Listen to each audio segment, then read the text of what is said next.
Bueno, como siempre nos gusta contar cosas que pasan, ¿no? Las redes sociales forman parte de una realidad que no es toda la realidad, pero es muy divertido para nosotros lo que está sucediendo, con el enojo de mucha gente que le dice: Nelson, usted se volvió sciolista.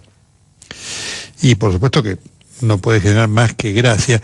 El jueves que viene vamos a pasar 2 minutos de la última nota que Scioli dio acá con nosotros, que fue tremenda. Scioli no viene con nosotros ni de casualidad. Por supuesto, el día que venga no la va a pasar bien, ¿no? Pero a todos gracias. Es lo que nos pasa siempre en las campañas, ¿no? Cuando uno es ecuánime, pasa esto. Así que a todos gracias, ya estamos acostumbrados, seguiremos por nuestra senda. ¿Cómo le va? La pregunta hoy que venía para Stolbizer, para Marcos Peña, ¿significa algo importante para el escenario político el discurso de Macri el domingo pasado? A mí me parece que el discurso sí, y también lo ocurrido en los últimos tiempos, ¿no? O sea, hay que analizar una serie de cosas. Yo recién escuchaba a Marcos decir que en las listas del interior hay gente de todos los partidos y hay hasta listas únicas. La verdadera razón es que el PRO no tiene candidatos en muchas provincias. Entonces se vale de los candidatos que nutre el radicalismo. Y eso se está empezando a sentir. En el norte del país la debilidad de Macri es real, es real. Pero además en los últimos tiempos yo creo que esto es lo que desencadena el cambio de discurso de Macri, que es un cambio de discurso absolutamente oportunista. Es que él se comió a los chicos crudos en Santa Fe y perdió. En Córdoba, los radicales y el PRO habían hecho el gran globo de ensayo donde iban a terminar con De la Sota y perdieron por 8 puntos. En la ciudad que Macri gobierna, Macri anunciaba un triunfo de más de 10 puntos y ganó por 3 puntos. Es cierto que ganó legítimamente la ciudad y que además en la primera vuelta ganó con mucha holgura, pero a la hora de definir en la ciudad Macri sí o no, la mayoría le dijo que no. Entonces, ahí Macri creo que se da cuenta de la debilidad que está teniendo. Y gran parte de su debilidad obedece al encierro en el que él decidió estar. ¿Cómo fue el proceso, ya pasó ahora, ya esto es historia, el proceso de búsqueda de un acuerdo con Massa para ir a una interna abierta? ¿Existió o es toda una fantasía de análisis? Bueno, nosotros lo pedimos hasta públicamente, porque a nosotros nos parecía lo que efectivamente es, que Macri es el candidato que eligió Cristina para polarizar, porque es el más débil de todos. Porque Macri, puesto a decir estas cosas, pierde toda credibilidad. Macri no es que dijo en ese programa estar en contra de la estatización de aerolíneas, votaron en contra de la estatización de aerolíneas. No es que dijo estar en contra de la estatización de los fondos de pensión, votaron en contra de los fondos de pensión estatizados. No es que dijo estoy en contra de la estatización de YPF, votaron en contra de la estatización de YPF. Fue algo muy activo, una política muy activa que tuvo. Y repentinamente se produce este cambio. Este cambio obedece a que Macri advierte que finalmente concentra la simpatía de los sectores de clase media alta y alta, que se ve clarísimamente en la ciudad de Buenos Aires cuando gana todo el cordón norte, y el resto de la ciudad lo abandona. Cuando nosotros planteábamos que no caigamos en la trampa de Cristina, que vayamos todos a una gran paso y que dirima la oposición, quien es el que debe ser el representante de esa oposición para enfrentar a Scioli, la respuesta que recibimos de Macri es no. Y el argumento es, son distintos. Yo no sé por qué son distintos. No sé qué, digo, a esta altura de los acontecimientos, por lo que dice, es más parecido a Cristina que cualquiera. Ha hecho una reivindicación de Cristina de todo lo que hasta aquí había negado en Cristina. Y lo que le cuestionaba a Massa era esa reivindicación. Y por ahí, porque Massa decía que había que escapar del país idílico de Cristina y del país caótico de Macri, había que reconocer logros en el gobierno que había que preservar. Por decir esto, lo acusaba de macrista, de kirchnerista a Massa. La realidad es que yo creo que se engolosinó con lo que las encuestas estaban dando. ¿Y usted cómo ve el panorama, la dinámica de distritos clave? ¿Qué ve la provincia de Buenos Aires? Porque ahí se va a dirimir gran parte de las posibilidades de los tres, porque Massa también tiene ahí su bastión fundamental. Ahí claramente Macri es el que lleva la peor parte, porque Macri, acá hay un dato que no es menor y que creo que el electorado se está dando cuenta. Macri tiene una enorme dificultad para ganar a Cristina, o a Scioli, que es su candidato. Tiene una enorme dificultad. Scioli gobierna la provincia de Buenos Aires y Massa es un emergente de la provincia de Buenos Aires. Y los dos reconocen la condición peronista, que en la provincia de Buenos Aires pesa muchísimo. Y él corre con una fórmula absolutamente porteña, que para que hablemos claramente del crecimiento de Macri, es la misma fórmula que usó cuando ganó por primera vez en la ciudad de Buenos Aires. Con esa fórmula y con una candidata virtualmente porteña, que es su actual vicejefa, pretende hacer pie en Buenos Aires. Yo creo que a él le va a costar muchísimo. Ahora, no hay que negarlo, el Frente para la Victoria es muy fuerte y lleva dos candidatos fuertes, Julián Domínguez y Aníbal Fernández, lleva dos candidatos fuertes. Pero aparece algo que yo entiendo absolutamente razonable, pero que muchos no esperaban, que es la presencia de Felipe Solá. ¿Y eso qué impacto tiene? Muy alto, porque Felipe es en el imaginario, es en los datos reales el mejor gobernador que tuvo Buenos Aires, sin ninguna duda.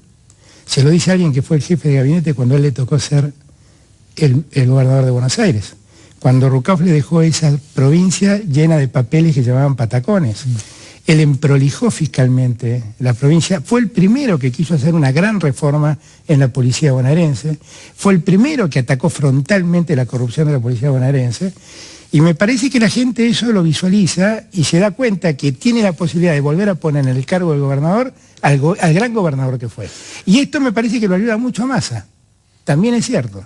Creo que Massa la pegó con el gobernador que está llevando. Se salvó porque también Massa entró en una vorágine, ya lo vemos con usted, ¿no es cierto?, destructiva, fenomenal de habérsela creído, ¿no? Qué tremendo. Sí, yo creo que Sergio en algún momento entró en esa lógica, creo que también se dio cuenta y trató de corregirlo. Creo que es un candidato que quedó un poco espantado de la mecánica esa de construcción marketinera, de la construcción también punteril, lo que lo llevó a hacer acuerdos con OTC y con otra gente. Acá se lo dijo usted hace un par de semanas, si no me equivoco. Y me parece que ha concentrado todo su esfuerzo en llevar propuestas. Hay una realidad también electoral hasta el momento, el Frente para la Victoria no ganó nada, ¿no? Esta es otra realidad. ¿Qué proyección le ve? Porque efectivamente en Buenos Aires le fue mal, salió tercero, obviamente, ¿no? Santa Fe le salió tercero, le fue mal en Mendoza, salió tercero en Córdoba, le fue mal en Río Negro, es un dato no menor, ¿no? Sí, yo creo que en verdad el gran problema que estamos teniendo ahora es el tema de las encuestas. Porque no sabemos si las encuestas son falsificadas o si las encuestas son el resultado de gente que no quiere opinar y miente a la hora de opinar, por temor o por lo que sea. Pero lo cierto es que está empezando a pasar algo, está empezando a pasar algo. Nosotros, en los hechos la gente ha desmentido las encuestas. Exactamente, exactamente. En muchos casos además, en muchos casos. Yo creo que el único lugar donde la pegaron claramente fue en Córdoba. Después el resto fue todo confuso. En Mendoza, el día anterior decían que el peronismo lo había pasado a Cornejo. Cornejo ganó por 5 o 6 puntos. En la ciudad de Buenos Aires lo que pasó con Lustó es un caso categórico. Me parece que el tema de las encuestas se convierte en un problema adicional para la estimación, ¿no? Hoy por hoy, en el escenario de una segunda vuelta, la disputa es Scioli-Macri, hoy por hoy. Y en ese caso, Massa, ¿usted cómo lo ubica? ¿En qué rol lo ubica a él y a sus votantes? Yo creo que hay que ver, me parece que está claro como que el Frente para la Victoria se ha cortado hacia el primer lugar. Y me parece que empieza a haber un debate entre quién es el segundo, porque me parece que Macri entró en terreno resbaladizo y Massa empieza a ser visualizado por muchos de los que advierten que Macri no puede, empieza a ser visualizado como alternativa. Entonces, hay que ver cómo se llega, porque pensemos que la diferencia entre los dos fuera de 4 o 5 puntos o de 3 puntos. Están los dos en competencia. Si la diferencia es mayor y Massa quedara relegado a un tercer lugar a 10 puntos de Macri, bueno, ahí hay un problema de dilución claramente en la primera vuelta. Claramente, porque en verdad las PASO operan casi como una primera vuelta. Claro. Que filtra y hace que el voto de la primera vuelta se vuelva el voto útil. Entonces, hay que ver, la realidad es, yo se lo dije aquella vez, cuando Cristina lo elige a Macri de candidato, lo elige para que Massa se disuelva, sabiendo que el voto de Massa mayoritariamente se va al Frente para la Victoria.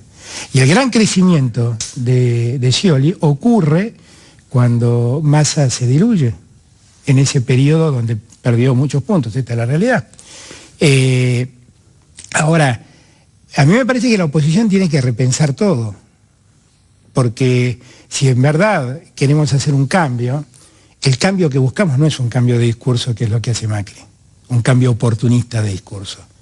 El cambio que se busca es el cambio del maltrato a las instituciones, del maltrato a la economía, del maltrato a la vida democrática. Eso Macri lo sostuvo el otro día y es un elemento clave, ¿no es cierto? Seguro. En eso ha tenido coherencia. Pero en esos eran los puntos comunes, contrariamente a lo que dice Marco, que autorizaban esa interna. Porque todos teníamos una serie de elementos comunes. Por ejemplo, nuestra preocupación por el avasallamiento hacia la justicia era un problema común para todos. De Carrió a Massa todos teníamos la misma preocupación. ¿Dónde diferíamos? Diferíamos en algunas visiones, que ahora pareciera ser que Macri está de acuerdo con Massa, pero diferíamos en algunas visiones sobre cuáles eran los aciertos del gobierno que había que preservar. Por eso nos llamaban kirchneristas, esta es la realidad. Pero a mí me parece que la oposición hoy en día tiene que repensar qué quiere hacer, porque si sigue por este rumbo, la verdad es que puede seguir votando a alguien que vaya poco a poco demostrando su incapacidad de ganar, que se llama Macri. Y en el mientras tanto va dejando de lado a alguien que tiene potencial, que es el que no quiere Cristina que llegue, que se llama Massa, porque le puede dar pelea. En este marco, usted ve, porque obviamente la realidad demuestra que si gana la oposición, la necesidad de acuerdos políticos también van a ser indispensables para gobernar. ¿Usted ve este marco? Sí, yo creo que vamos a tener un escenario complejo, gane quien gane. Hoy lo hablaba con unos amigos al mediodía y les decía, miren, la verdad es que si gana Scioli la va a tener difícil por cómo va a estar compuesto el Congreso, pero la misma dificultad la va a tener Massa o Macri. Y allí vamos a tener que hacer algún mecanismo para compensar la enorme fuerza parlamentaria que va a tener Cristina y sus aliados. Sin ninguna duda, sin ninguna duda. Ya por lo pronto la llegada de Máximo da una pauta del peso específico de Cristina, que Cristina va a tener en diputados. Y la presencia de Zanini en el Senado da otra pauta del peso específico que va a tener Cristina allí. Y entonces, me parece que esto vamos a tener que pensarlo con seriedad, porque con esa primera minoría que Cristina tenga en el Congreso puede manejar la Comisión de Presupuesto y Hacienda y condicionar mucho el funcionamiento de la economía argentina. Puede manejar la Comisión de Juicio Político y arruinarle la vida a fiscales y a jueces. Y en el Senado puede manejar la Comisión de Acuerdos y seguir manejando la justicia como lo está haciendo hasta ahora. Entonces, me parece que esto es un tema que debemos tratar, sin ninguna duda, y que se trata, yo insisto, sin los egoísmos, sin las miserias que se han expresado en los últimos tiempos, que la oposición ha mostrado, y tratando de abrirse y tratar de unir partes, porque si no va a ser muy difícil el futuro. Doctor Alberto Fernández, muchas gracias. No, gracias a usted, doctor, muchas gracias. Muy bien.